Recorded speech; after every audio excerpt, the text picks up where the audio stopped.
Hello मारी channel में तमारुं स्वागत है। आज बनावीशुं व्रत अने उपवास में खाई शकाय एवी फराळी सेन्डविच रेसिपी। तो चलो फटाफट रेसिपी शुरू करिए। रेसिपी पसंद आवे तो विडियो ने लाइक और चेनल ने सब्सक्राइब करवानुं ना भूलता। तो फराळी सेन्डविच माटे सौप्रथम आपणे फराळी लोट बनावीशुं। तो एनी माटे 1 कप सामो अने 1/4 कप जेटला साबुदाणा लीधा छे। हवे आ बंनेने आपणे मिक्सर जारमां एड करी अने ग्राइंड करी लेशुं तो आपणो आ फराळी लोट तैयार थई जशे। आ लोटने तमे स्टोर पण करी शको छो। तो लोट तैयार थई गयो छे। हवे आपणे एने एक मोटा बाउलमां लई लेशुं अने त्यारबाद सेन्डविचनुं बेटर बनाववा माटे सौप्रथम आपणे आमां उमेरीशुं स्वाद प्रमाणे मीठुं अने त्यारबाद 1/4 कप जेटलुं खाटुं दही उमेरवानुं। तमे आनी जग्याए छाश पण उमेरी शको। हवे आ त्रणेय वस्तुने विस्कરની मददथी मिक्स करी लेशुं। तो अहीं हवे थोडું थोडું पाणी एड करता जईने स्मूथ गाठा वगरनुं बेटर तैयार करी लेशुं। अहीं पाणी एक साथे न नाखવું। આપણે 1 કપ સામો લીધો છે તો લગભગ અડધા કપ પાણીની જરૂર પડશે અને સામો છે પાણી સારું એવું એબ્સોર્બ કરતો હોય છે એટલા માટે આપણે બેટર બની જાય એટલે એને 15 થી 20 મિનિટ માટે રેસ્ટ ઉપર રાખી દેશું। અત્યારે બેટર બનાવવા માટે અડધા કપ પાણીની જરૂર પડી છે। હવે આપણે બેટર રેસ્ટ થાય છે ત્યાં સુધીમાં સેન્ડવિચમાં ભરવાનો મસાલો બનાવીએ। તો એની માટે અહીં એક કઢાઈ લેશું જેમાં 1 ટેબલસ્પૂન જેટલું તેલ ગરમ કરી લેશું।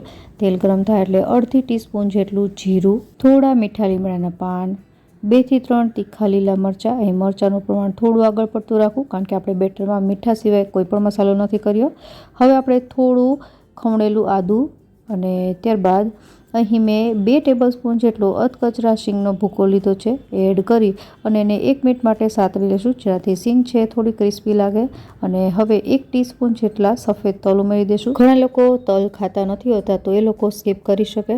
હવે આ બધી જ વસ્તુને મિક્સ કર્યા બાદ આપણે અહીં બાફેલ બટેટા છે ઉમેરવાના છે। તો મેં અહીં બટેટાને બાફીને એકદમ ઠંડા કરી લીધા છે અને એને ઉમેરી અને હવે કરીએ મસાલા। તો સૌપ્રથમ અહીં 1 ટીસ્પૂન જેટલો ધાણા જીરું પાવડર, અડધી ટીસ્પૂન જેટલો જીરાનો પાવડર, સ્વાદ પ્રમાણે મીઠું, અહીં સિંધાલું મીઠું લેવું અને ત્યારબાદ આ જે મસાલો છે થોડો કલરફુલ લાગે એની માટે 1/4 ટીસ્પૂન જેટલી હળદર અને હાફ ટીસ્પૂન જેટલા રેડ ચીલી ફ્લેક્સ। આ બંને વસ્તુ ઓપ્શનલ છે, ન નાખો તો પણ ચાલે। અને છેલ્લે થોડા કોથમીરના પાન ઉમેરી અને આ બધી વસ્તુને સારી રીતે મિક્સ કરી લેશું। અહીં આપણે બટેટા આખા જ ઉપયોગમાં લીધા છે એટલે આપણે મેશરની મદદથી પહેલાં તો મેશ કરી દેશું અને ત્યારબાદ ચમચા વડે મિક્સ કરી લેશું। તો આપણું આ મસાલો છે તૈયાર થઈ ગયો છે। સૌથી છેલ્લે આપણે આમાં એડ કરીશું 1 આખા લીંબુનો રસ જેનાથી આ મસાલો ચટપટો લાગે। લીંબુના રસની જગ્યાએ તમે આમચૂર પાવડર પણ ઉમેરી શકો। તો આપણી પાસે મસાલો તૈયાર છે। હવે બેટર જોઈ લઈએ તો બેટર રેસ્ટ થઈને તૈયાર છે અને તમે જોઈ શકો છો પહેલાં કરતાં થોડું કડક થઈ ગયું છે। તો અહીં આપણે 1 થી 2 ચમચી જેટલું પાણી ઉમેરી અને એને ફરીથી આપણે વિસ્કરની મદદથી વિસ્ક કરી લેશું। તો આપણું આ પરફેક્ટ કન્સિસ્ટન્સીવાળું બેટર તૈયાર છે। હવે બનાવીએ સેન્ડવિચ। તો એની માટે મેં પહેલેથી ટોસ્ટર છે ગરમ કરવા રાખી દીધું હતું અને હવે આપણે એને ઘીથી ગ્રીસ કરી લેશું। ફરાળમાં મોટાભાગના લોકો ઘી ખાતા હોય છે એટલે ઘીનો ઉપયોગ કર્યો છે। તમે તેલ ખાતા હોય તો તેલનો ઉપયોગ પણ કરી શકો। હવે આપણે જે બેટર બનાવ્યું છે એને એક વખત મિક્સ કરીને આવી રીતે ચમચાની મદદથી પાથરી લેવાનો। વધારે પડતું જાડું ન પાથરવું અને બેટર છે આવી રીતે પથરાઈ જાય એટલે હવે આપણે જે મસાલો બનાવ્યો હતો એ આવી રીતે હળવે હાથે પાથરી દેવાનો છે। તો મસાલો છે આવી રીતે મેં પાથરી દીધો છે। વધારે પડતું ચમચાની મદદથી પ્રેસ ન કરવું, હળવે હાથે જ પાથરવાનો છે। હવે મસાલો આવી રીતે રાખી દીધા બાદ જે બેટર આપણી પાસે છે એને ઉપરથી આવી રીતે ફરીથી પોર કરીશું મસાલા ઉપર જેનાથી આખું જે આપણું મસાલાનું લેયર છે એ કવર થઈ જાય।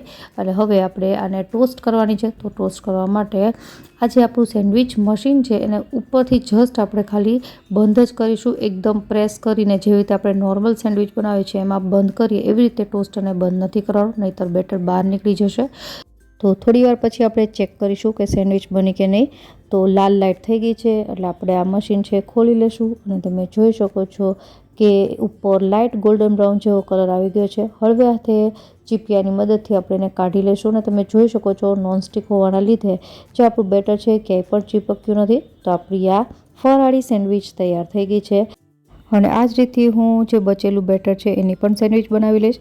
તો આપણી આ વ્રત અને ઉપવાસમાં ખાઈ શકાય એવી ફરાળી સેન્ડવિચ તૈયાર છે। અને તમે ખોલીને જુઓ તો એકદમ સરસ અંદર મસાલાનું લેયર છે એ પણ થઈ ગયું છે અને દેખાવમાં એકદમ નોર્મલ બ્રેડની સેન્ડવિચ જેવી જ લાગે છે। તો આશા રાખું આ વખતે વ્રત અને ઉપવાસમાં તમે આ રેસીપી ઘરે જરૂરથી ટ્રાય કરશો। અને રેસીપી પસંદ આવી હોય તો વિડીયોને લાઇક અને ચેનલને સબસ્ક્રાઈબ કરવાનું ન ભૂલતા। ફરી મળીએ નવી રેસીપી સાથે, ત્યાં સુધી બાય બાય।